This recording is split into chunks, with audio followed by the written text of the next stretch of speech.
Olá, bom dia, bom dia, bom dia! Um excepcional dia a todos, um excepcional sábado. Hoje eu quero trazer um versículo bíblico para a nossa reflexão sobre o que eu sempre faço, analogia, aonde eu aplico esse versículo no meu dia a dia e acredito que possa ajudar algumas pessoas, as minhas analogias que eu faço. E hoje eu trouxe Mateus capítulo 6, versículo 14 e 15, que diz: Pois se perdoarem as ofensas um dos outros, o Pai Celestial também perdoará vocês. Mas se não perdoarem uns aos outros, o Pai Celestial não perdoará as ofensas de vocês. Eu quero construir o raciocínio em cima em cima de dois pontos. A importância clara a fé cristã nos ensina, o poder do perdão, a obrigação do perdão, eu prefiro até usar dessa forma, porque ninguém é obrigado a seguir a fé cristã, mas se você segue ela, você é obrigado a seguir os preceitos dela.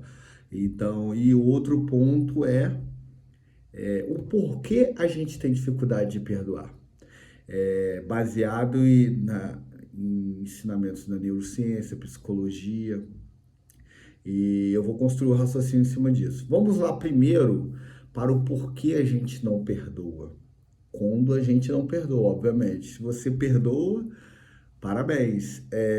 Eu ainda tenho dificuldade. Em alguns casos eu perdoo com mais facilidade, outros não. E quais os casos que a gente perdoa com mais facilidade? É aqueles casos que a pessoa que nos fez o mal, de alguma forma, ele não tem tanto vínculo afetivo com a gente.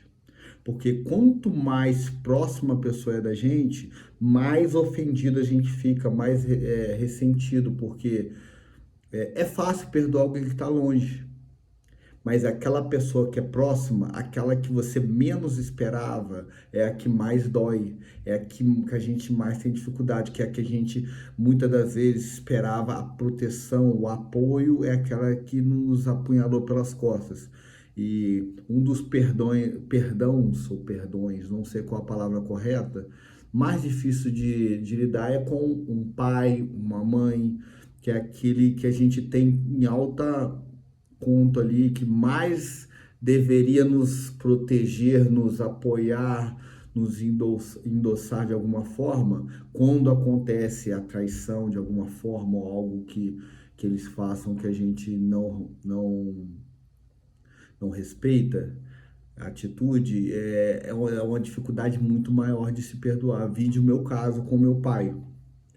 O meu pai, eu tive uma dificuldade com meu pai minha vida toda, meu pai foi ausente e eu dediquei a minha vida toda àquela raiva que eu tinha contra ele, o ressentimento, porque eu acreditava que ele deveria ser um pai da maneira que eu esperava e ele não foi.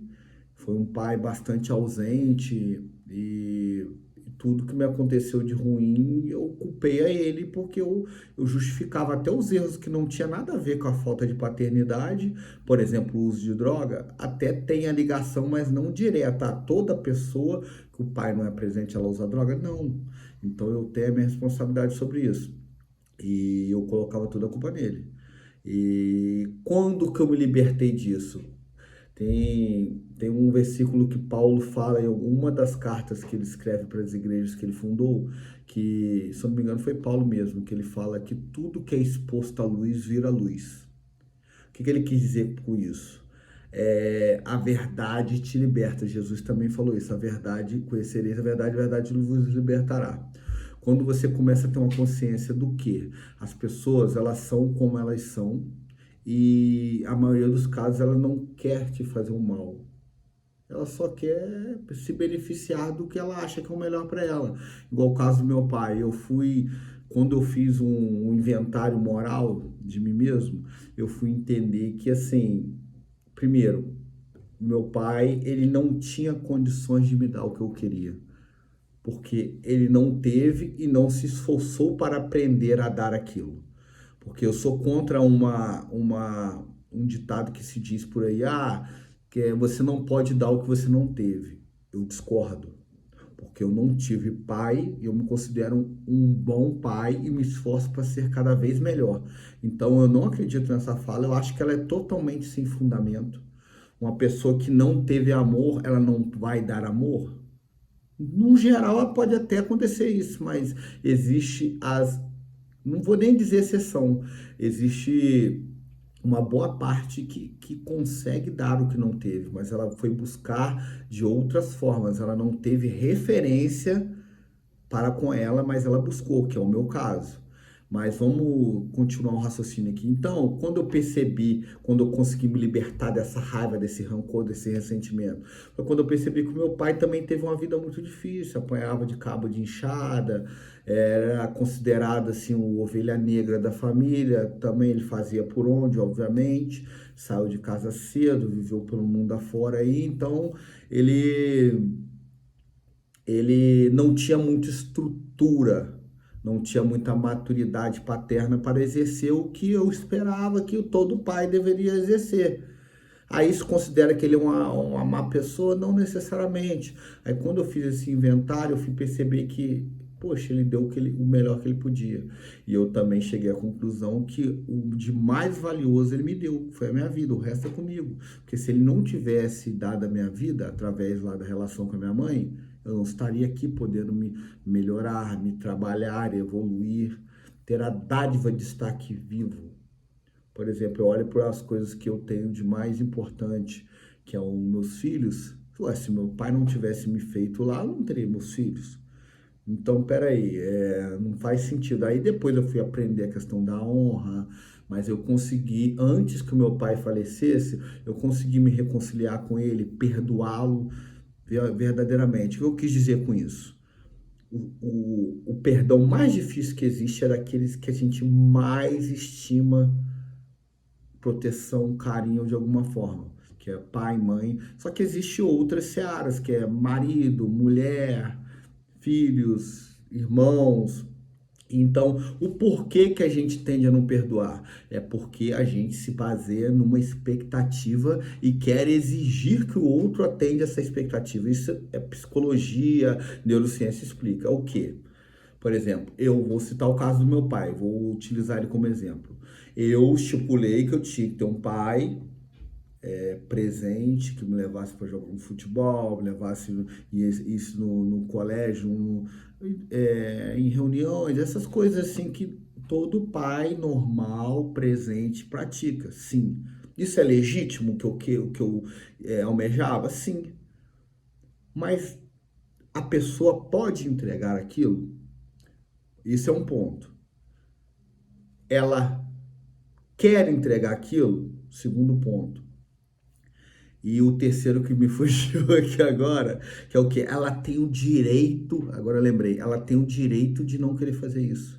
Porque tem um ponto que nem Deus interfere, que é o livre-arbítrio. Então o outro ser humano, ele tem o direito de fazer o que ele quer e pronto, acabou.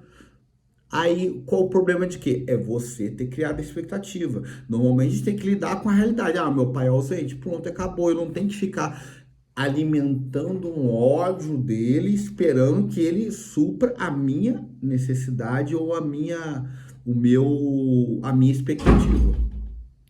Então, isso não faz sentido. Porque se você se basear em expectativa, você vai se frustrar. Vamos para outro exemplo. Eu sou casado, a minha esposa me traiu e eu não consigo perdoar ela, já me separei ou não, não interessa. Eu não perdoo ela. Por que você não perdoa? Ah, e vamos para a base bíblica.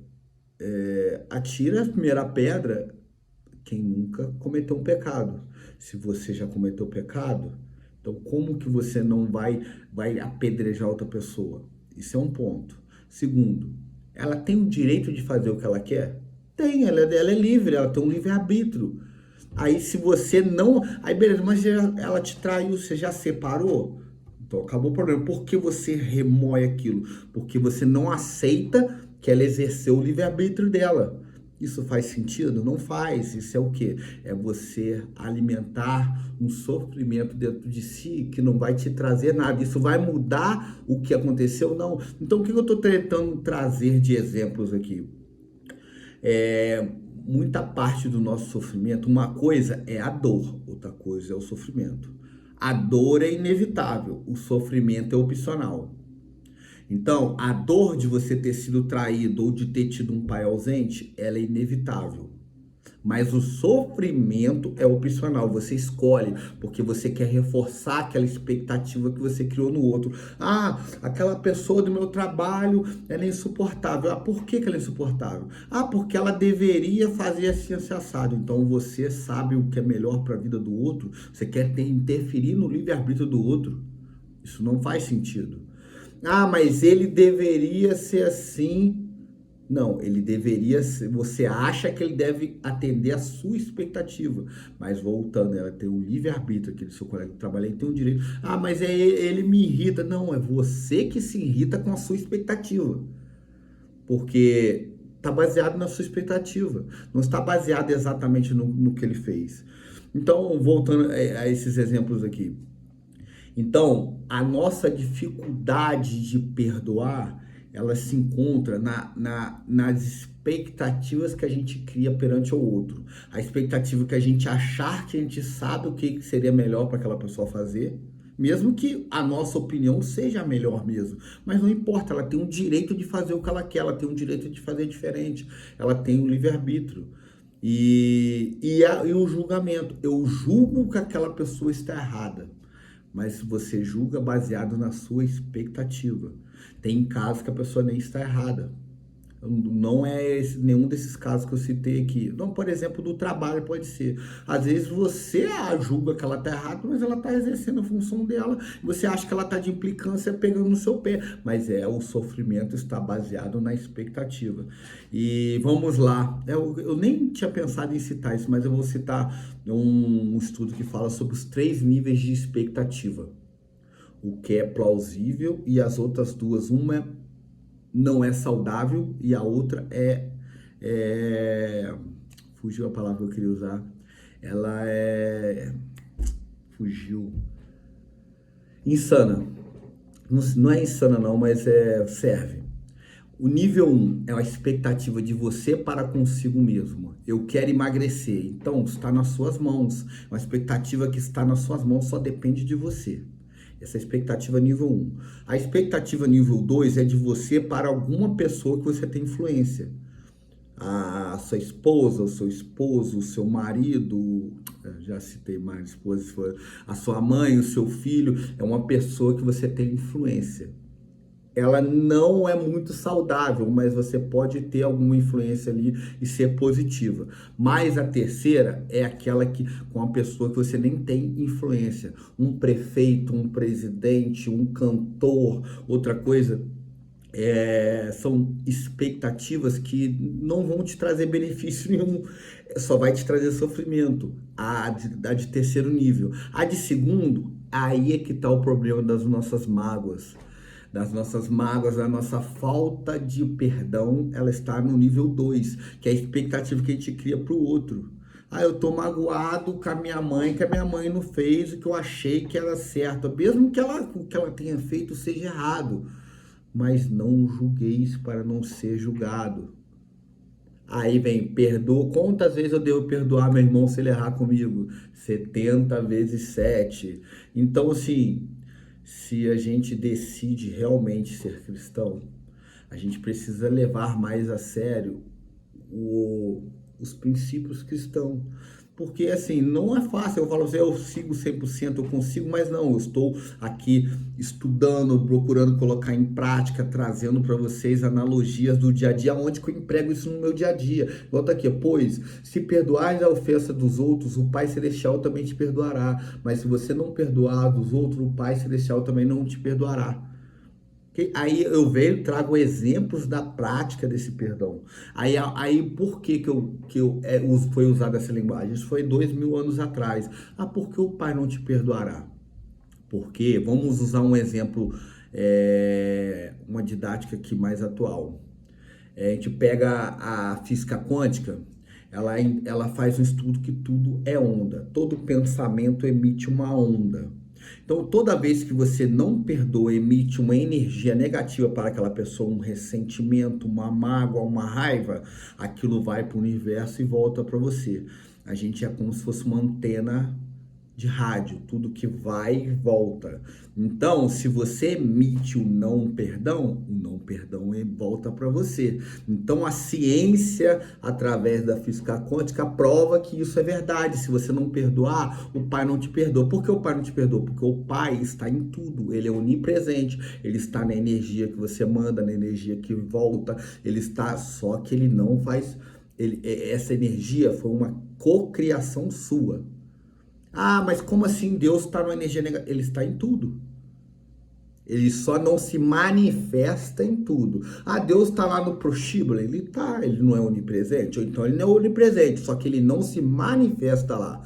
Ele está ali dentro de uma pessoa que está ali no uso de droga, ali no fundo do poço, ele está. Só que ele não se manifesta porque aquela pessoa não permite. Só esclarecendo para não gerar um mal entendido aí, uma má interpretação. Então, a física quântica prova o porquê que você não perdoar o seu irmão, Deus não te perdoa. E eu separei outros versículos, vários versículos que falam sobre o perdão. Esse que eu citei é Mateus 6, o próximo é: e quando tiveres orando, se tiverem alguma coisa contra alguém, perdoa-no, para que também o Pai Celestial perdoe os seus pecados. Mas se você não perdoar, também o o Pai que está nos céus não perdoará os seus pecados. Marcos 11, 25, 26. Mais um. Se pecar contra você 7 vezes no dia, as 7 vezes voltar e dizer, estou arrependido, perdoe. Lucas 17, 3 e 4. Suportem-se uns aos outros e perdoem as queixas que tiveram contra os outros. Perdoe como o Senhor lhes perdoou. Colossenses 3,13. Se confessar os nossos pecados, e Ele é fiel para nos perdoar os nossos pecados e nos purificar de toda injustiça. 1 João, capítulo 1, 9. Sejam bondosos e compassivos para com os outros, perdoando-os mutuamente, assim como o Deus os perdoou em Cristo. Éfesos, capítulo 4, versículo 32. Então, não sei se vocês repararam. Nossa, o vídeo já está longo, 17 minutos. Vou encerrar. Eu falei sobre o deserto, eu falei sobre os benefícios do deserto, eu falei sobre a gratidão do deserto. Agora eu trouxe mais um item que acompanha esse mesmo tema de deserto, que eu citei sobre o deserto, as traições, etc. E hoje eu trouxe mais um item que eu utilizei para mim, aplicando na minha vida, para mim poder desvincular daquela energia negativa. Porque às vezes a pessoa pode dizer, pô, mas como assim isso que a pessoa te fez é imperdoável, etc. Não. Isso que eu estou fazendo é a verdadeira prática do amor ao próximo. Independente do que ele faça. Eu te amo. Eu não sou obrigado a viver com você, eu sou obrigado a te amar. E te amar não necessariamente eu estar próximo de você ou te dar outra oportunidade. É não mais emitir nenhuma energia negativa para aquela pessoa. De mágoa, de ressentimento, de raiva. Não. Vai e não peques mais, pelo menos comigo, ela não vai pecar mais, ou ele não vai pecar mais, porque eu não vou permitir, mas eu não emito nenhuma energia negativa para aquela pessoa, e pelo contrário, eu desejo toda sorte de bem. Então, nesses casos que eu citei, do meu pai, de antigos relacionamentos, os outros eu nem considerei porque foram coisas assim de trabalho, foram coisas tão pequenas que aí entra no início que eu citei. Quando a pessoa não é tão próxima, é muito mais fácil de você perdoar. A dificuldade de perdoar é quando aquela pessoa é íntima, ela está ali do seu lado, é aquela que dorme com você, o que te criou, essa que é a mais difícil. Mas aí eu trouxe esse ensinamento que a psicologia, a neurociência traz, de o porquê que a gente não perdoa. A gente precisa trabalhar aonde que a gente está colocando a nossa expectativa e o nível da expectativa onde está. Se está no nível 1, 2 ou 3. O nível 1 é saudável, os outros não é. Gente, um excepcional dia para vocês. Lembre-se, hoje o dia vai ser incrível. Até amanhã.